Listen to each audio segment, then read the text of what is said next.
বিলাস শূন্য থেকে উত্তম ভক্তিতে কি করে আমরা যেতে পারি।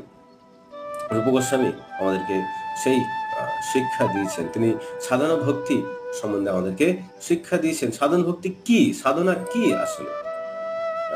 সাধনা মানে যে আমরা নিজেদের ইচ্ছা মতো হরিনাম করব, বই পড়ব, বিগ্রহ সেবা করব, এটি সাধনা নয়।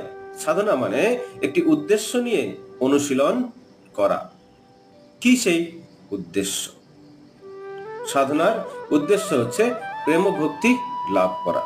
কোন ভক্ত যখন কৃষ্ণ ভাবনাময় হয়ে সাধন ভক্তি অনুশীলন করছে, তার মানে আমাদেরকে বুঝতে হবে যে তিনি সমস্ত রিপু থেকে মুক্ত হয়ে তিনি উত্তম ভক্তি লাভ করার প্রয়াস করছে।